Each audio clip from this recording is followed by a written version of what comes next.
right, pleasure to be here. This is our biggest event of the year, and it's in some ways the most important event of this year, because at this point we stop to reflect and think about the future, and also think about what has happened in the last year and how are we moving along, how is the industry moving along. At Forrester we cover several roles. Each of the analysts has a specialty and a coverage area. My coverage area is customer experience, and I serve sort of my audience, which is customer experience professionals. So this year's theme in my domain, which is customer experience, is trust and value, is two things that basically combine into a single theme but are inseparable.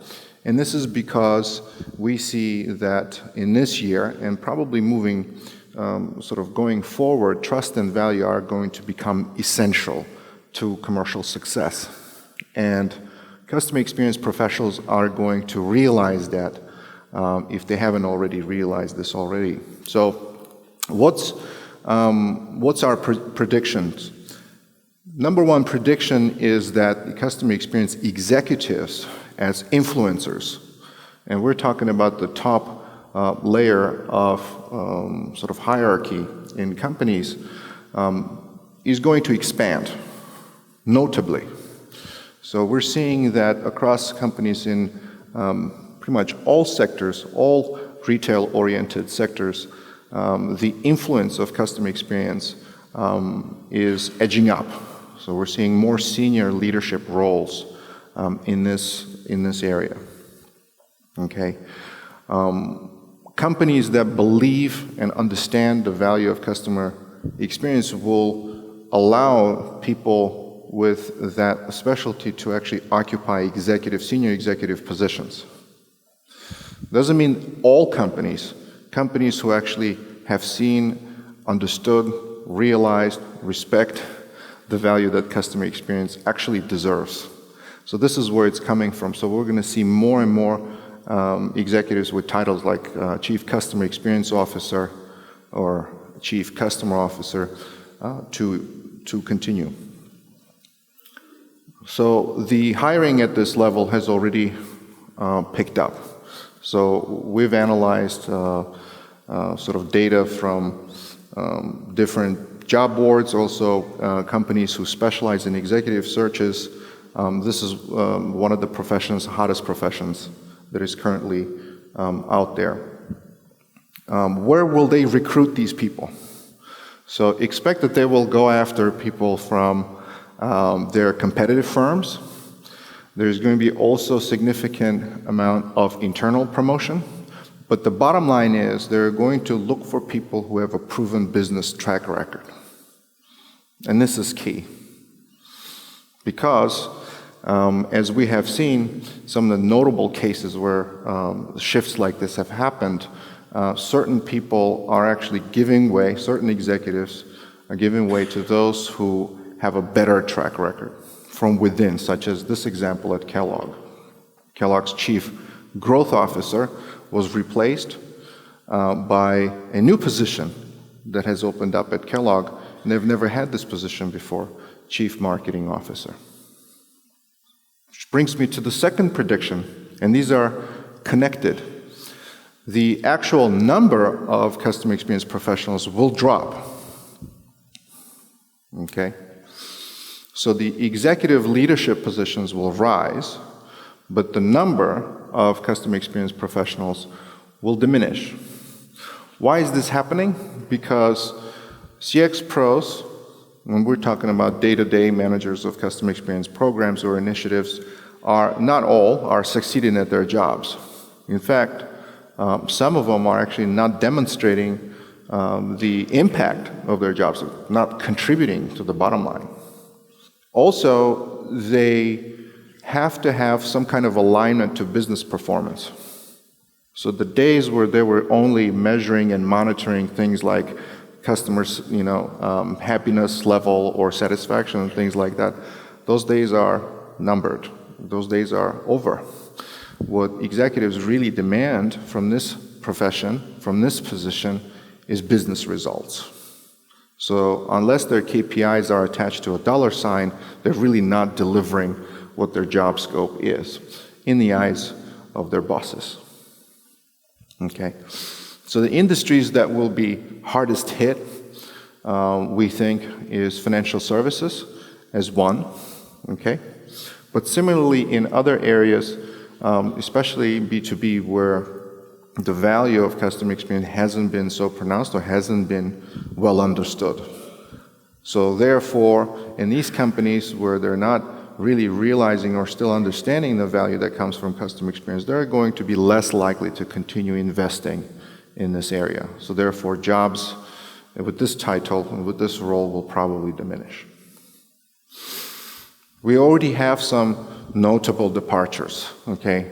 There's a lot of companies, big global companies, who are actually shedding some of those folks. And these are just examples of top sort of leadership, but we're also talking about the middle level management as well. So we have some roles even disappearing entirely because some companies are not seeing the benefit.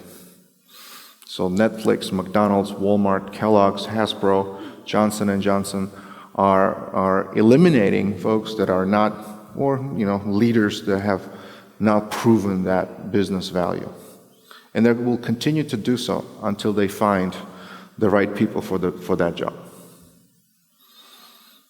Another prediction in my domain is that companies will revert to dark patterns. How many of you have heard this term? It's gaining popularity. So dark patterns are basically designs that trick customers to do something that they otherwise wouldn't do. Okay, and a lot of companies are doing that in order to boost revenues, to boost sales. I'll bring some examples later on. Some companies, however, like Apple and Google and Samsung, especially tech companies, are taking a stance against dark patterns. They're creating solutions and product that aim to protect the customers. Okay? And this is actually gaining an additional level of trust that they otherwise wouldn't have. This is a new area for them to demonstrate the value that they bring from a trust perspective. They're protecting and shielding customers against dark patterns. Governments will not sit still. Governments will act. And this is going to be a global trend. They're going to legislate. In markets like in the US and Europe, things like that have already started. So governments are taking a stance against dark patterns. And CX pros and marketeers that rely on dark patterns will soon realize that this is a dead end. And this, we see the energy of trust and value actually propelling customer experience professionals in this field to do the right thing and to do that thing right, which is to protect and respect the data, the privacy, and the values that customers entrust their organizations. So I guess the prediction here is that the good guys will eventually win. Dark patterns are tricky, and it's important for us to start understanding what they are. And many of us, I guarantee you, have seen these things and probably haven't even felt it because we're so used to it. But they're all tricks. My favorite is the top one, nicknamed confirmed shaming. This is where, for example, you would be asked to do something, and before you think about it, they give you the option of shaming you into making that decision, such as this one. So this is definitely a dark pattern. My colleague who will follow after me will expand deeply into the subject. So what does that all mean from the perspective of trust and value? So what that means is companies are going to have to go back to the basics. Values like integrity, transparency will have to enter, basically permeate in their core jobs, in their core offerings, in basically their job scope. They're going to have to align between trust-building activities and also brand values, which is why customers have a relationship with companies. These things have to be aligned. But it needs to be not cosmetic. It needs to be a serious commitment at the cultural level. Because this is not something that you can just fix. Like, it needs to be an organizational, serious commitment.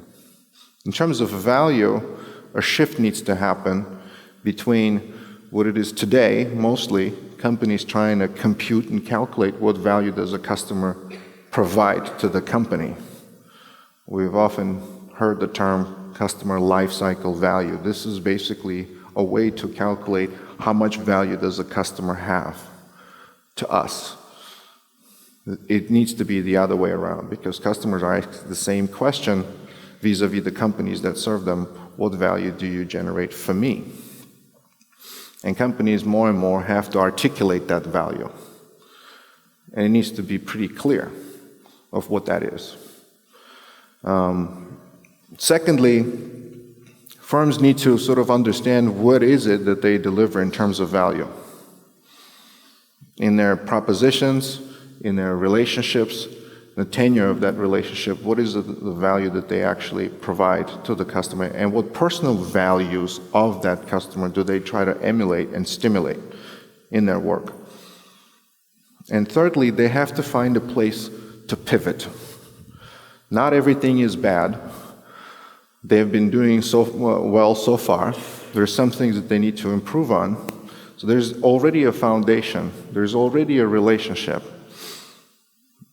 They just need to pivot. They need to find that something special that they're going to do to build, enhance trust, to harness that energy that they've so far built with customers and take it to the next level, like Apple.